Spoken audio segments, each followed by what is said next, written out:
मुझे संतोष है कि कोरोना के इस संकट काल में हम सभी ने एकजुट होकर काम किया। जो सीख लाल बहादुर शास्त्री जी ने दी थी उसी पर चलने का हम सब ने प्रयास किया और इस दरमियान संवेदनशीलता के साथ त्वरित फैसले भी किए गए, जरूरी संसाधन भी जुटाए गए और देश की जनता को निरंतर हम लगातार जागरूक भी करते रहे। और आज इसी का परिणाम है कि भारत में कोरोना का संक्रमण वैसा नहीं है और न ही वैसा फैला है जैसा दुनिया के अन्य देशों में हमने देखा है। जितनी घबराहट और चिंता 7-8 महीने पहले देशवासियों में थी, अब लोग उससे बाहर निकल चुके हैं। ये अच्छी स्थिति है, लेकिन केयरलेस न हो जाए ये भी हमें चिंता करनी है। देशवासियों में बढ़ते विश्वास का प्रभाव आर्थिक गतिविधियों पर भी सकारात्मक रूप से दिखाई दे रहा है। मैं आपके राज्य प्रशासन की भी दिन रात जुटे रहने के लिए प्रशंसा करता हूं। साथियों, अब हमारा देश कोरोना के खिलाफ लड़ाई में एक निर्णायक चरण में प्रवेश कर रहा है। ये चरण है वैक्सीनेशन का। जैसे यहां जिक्र हुआ, 16 जनवरी से हम दुनिया का सबसे बड़ा टीकाकरण अभियान शुरू कर रहे हैं। ये हम सभी के लिए गौरव की बात है कि जिन 2 वैक्सीन को इमरजेंसी यूज ऑथराइजेशन दिया गया है वो दोनों ही मेड इन इंडिया है। इतना ही नहीं, 4 और वैक्सीन प्रोग्रेस में है। और ये जो मैं करीब 60-70% काम पहले राउंड का होने के बाद बैठने की चर्चा इसलिए करता हूं कि उसके बाद और वैक्सीन भी आ जाएगी और जब और वैक्सीन आ जाएगी तो हमें फ्यूचर का प्लान करने में वो भी एक बहुत बड़ी सुविधा रहेगी। और इसलिए सेकंड पार्ट इसका जो है, जो हम 50 से ऊपर वालों के लिए जाने वाले हैं, तब तक शायद हमारे पास और भी कुछ वैक्सीन आने की संभावनाएं हैं। साथियों, देशवासियों को एक प्रभावी वैक्सीन देने के लिए हमारे एक्सपर्ट्स ने हर प्रकार की सावधानियां बरती हैं और अभी साइंटिफिक कम्युनिटी की तरफ से विस्तार से हमें बताया भी गया है।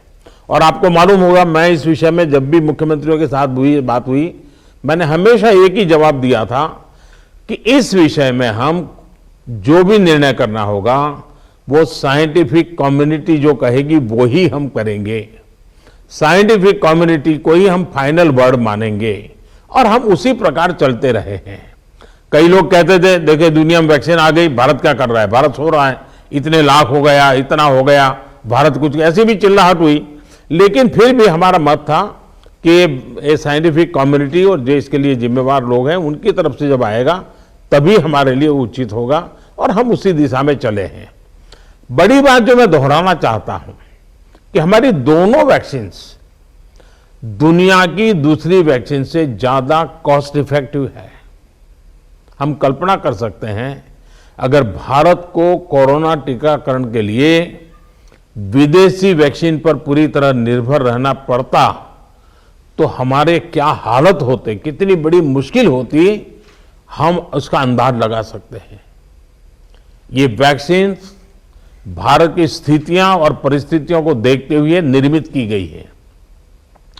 भारत के टीकाकरण का जो अनुभव है, जो दूर सुदूर क्षेत्रों तक पहुंचने की व्यवस्थाएं हैं, वो कोरोना वैक्सीनेशन कार्यक्रम में बहुत उपयोगी सिद्ध होने वाली है। साथियों, आप सभी राज्यों के साथ सलाह मशवरा करके ही ये तय किया गया है कि टीकाकरण अभियान की शुरुआत में किसे प्राथमिकता दी जाएगी।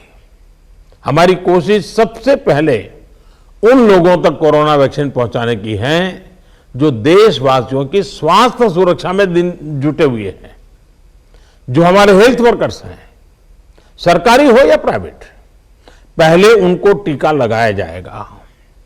इसके साथ साथ हमारे जो सफाई कर्मचारी हैं, दूसरे फ्रंटलाइन वर्कर्स हैं, सैन्य बल है, पुलिस और केंद्रीय बल हैं, होमगार्ड है, डिजास्टर मैनेजमेंट वॉलेंटियर समेत तमाम सिविल डिफेंस के जवान हैं, कंटेनमेंट और सर्वेलेंस से जुड़े रेवेन्यू कर्मचारी हैं, ऐसे साथियों को भी पहले चरणों में टीका लगाया जा रहा है। देश के अलग अलग राज्यों के हेल्थ वर्कर्स, फ्रंटलाइन वर्कर्स की संख्या देखें तो एक करीब करीब 3 करोड़ होती है। ये तय किया गया है कि पहले चरण में इन 3 करोड़ लोगों को वैक्सीन देने के लिए जो खर्च होगा वो राज्य सरकारों को वहन नहीं करना है, भारत सरकार इसको वहन करेगी। साथियों, वैक्सीनेशन के दूसरे चरण में, वैसे एक प्रकार से वो तीसरा चरण हो जाएगा, लेकिन हम अगर इन 3 करोड़ को एक माने तो दूसरा चरण 50 वर्ष से ऊपर के सभी लोगों को और 50 वर्ष से नीचे के उन बीमार लोगों को जिनको संक्रमण का सबसे ज्यादा खतरा है, उनको टीका लगाया जाएगा।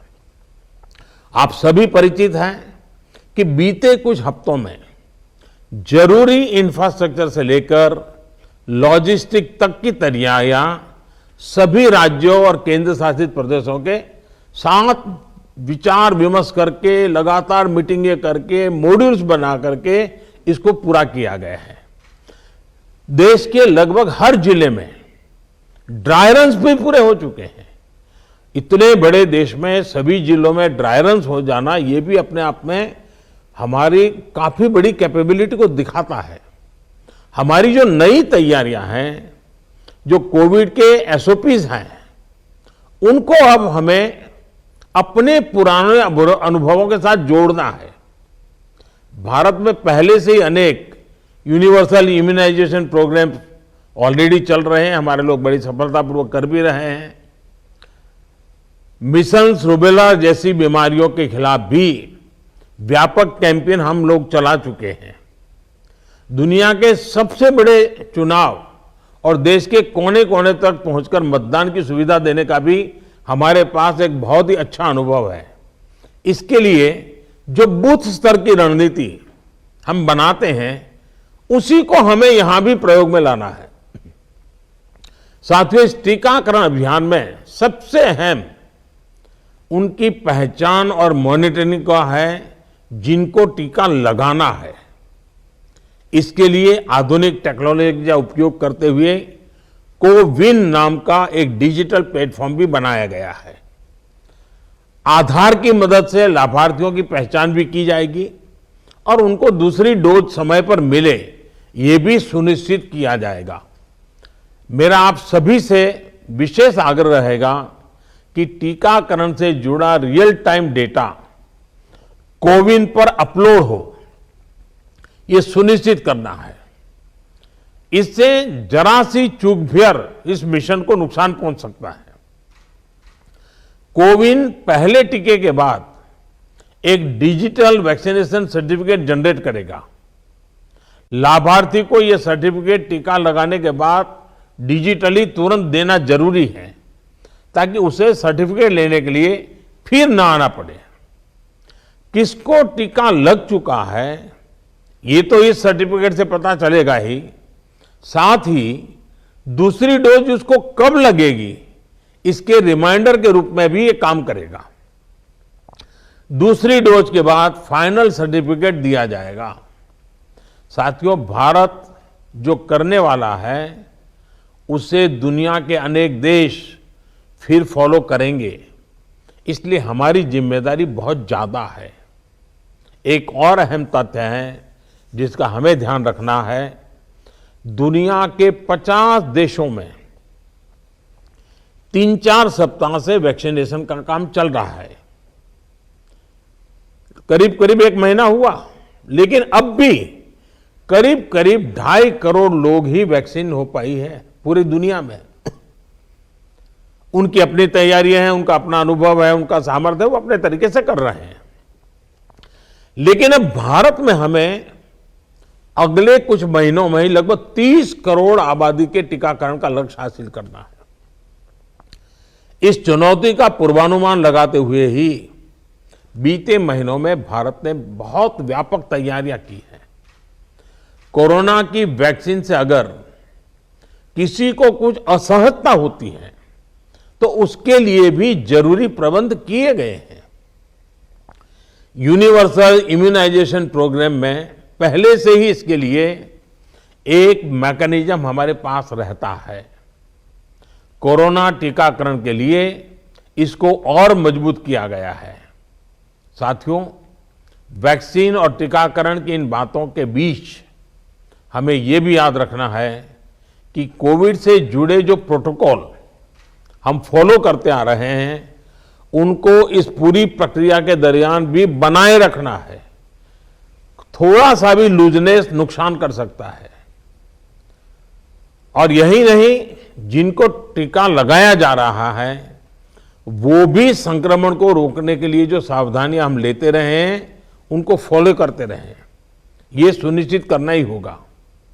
एक और बात जिस पर हमें बहुत गंभीरता से काम करना है, हर राज्य, हर केंद्र शासित प्रदेश को ये सुनिश्चित करना होगा कि अफवाहों पर, वैक्सीन से जुड़े अपप्रचार को कोई हवा न मिले। इफ्स और बट्स से बात नहीं होनी चाहिए। देश और दुनिया के अनेक स्वार्थी तत्व हमारे इस अभियान में रुकावट डालने की कोशिश कर सकते हैं। कॉरपोरेट कंपटीशन भी इसमें आ सकती है। कंट्री का प्राइड के नाम से भी आ सकता है। बहुत सी चीजें हो सकती हैं। ऐसी हर कोशिश को देश के हर नागरिक तक सही जानकारी पहुंचाकर हमें नाकाम करना है। इसके लिए हमें धार्मिक और सामाजिक संस्थाओं, एनवाईके हो, एनएसएस हो, सेल्फ हेल्प ग्रुप्स हो, प्रोफेशनल बॉडीज हो, रोटरी, लायंस क्लब जैसे संस्थाएं हो, रेड क्रॉस जैसी संस्थाएं हो, इन सबको हमने साथ जोड़ना है। जो हमारी रूटीन स्वास्थ्य सेवा हैं, जो दूसरे टीकाकरण अभियान, वो भी ठीक से चलते रहें, इसका भी हमने ध्यान रखना है। क्योंकि हमें मालूम है कि हम 16 को शुरू कर रहे हैं, लेकिन हमारी 17 को एक रूटीन वैक्सीन का भी डेट है। तो इसलिए हमारा जो रूटीन वैक्सीन का काम चलता है वो भी कहीं डैमेज नहीं होना चाहिए। आखिरी में एक और गंभीर विषय के बारे में आपसे जरूर बात करना चाहता हूं। देश के 9 राज्यों में बर्ड फ्लू की पुष्टि हुई है। ये राज्य हैं केरला, राजस्थान, हिमाचल प्रदेश, गुजरात, हरियाणा, उत्तर प्रदेश, मध्य प्रदेश, दिल्ली और महाराष्ट्र। बर्ड फ्लू से निपटने के लिए पशुपालन मंत्रालय द्वारा कार्य योजना बनाई गई है, जिसका तत्परता से पालन आवश्यक है। इसमें डिस्ट्रिक्ट मजिस्ट्रेट की भी बड़ी भूमिका है। मेरा आग्रह है कि प्रभावित राज्यों के मुख्यमंत्री साथी भी मुख्य सचिवों के माध्यम से सभी डिस्ट्रिक्ट मजिस्ट्रेट का मार्गदर्शन करें। जिन राज्यों में अभी बर्ड फ्लू नहीं पहुंचा है, वहां की राज्य सरकारों को भी पूरी तरह सतर्क रहना होगा। हमें सभी राज्यों, स्थानीय प्रशासन को वाटर बॉडीज के आसपास, पक्षी बाजारों में, जू में, पोल्ट्री फार्म इत्यादि पर निरंतर निगरानी रखनी है, ताकि पक्षियों के बीमार होने की जानकारी प्राथमिकता पर मिले। बर्ड फ्लू की जांच के लिए जो लेबोरेटरीज हैं, वहां समय पर सैंपल भेजने सही स्थिति का जल्दी पता लगेगा और स्थानीय प्रशासन भी उतनी ही तेजी से कार्रवाई कर पाएगा। वन विभाग हो, स्वास्थ्य विभाग, पशुपालन विभाग के बीच जितना अधिक कोऑर्डिनेशन होगा, उतनी ही तेजी से हम बर्ड फ्लू के नियंत्रण में सफल होंगे। बर्ड फ्लू को लेकर लोगों में अफवाहें न फैलें, इसे भी हमें देखना होगा। मुझे पूरा विश्वास है कि हमारे एकजुट प्रयास हर चुनौती से देश को बाहर निकालेगा। मैं फिर एक बार आप सबका बहुत आभारी हूं और 60% काम होने के बाद हम दोबारा एक बार बैठ करके रिव्यू करेंगे। उस समय जरा विस्तार से भी बात करेंगे और तब तक कुछ नई वैक्सीन आ जाए तो उसको भी हम संज्ञान में लेकर के आगे की अपनी रणनीति बनाएंगे। बहुत बहुत धन्यवाद आप सबका।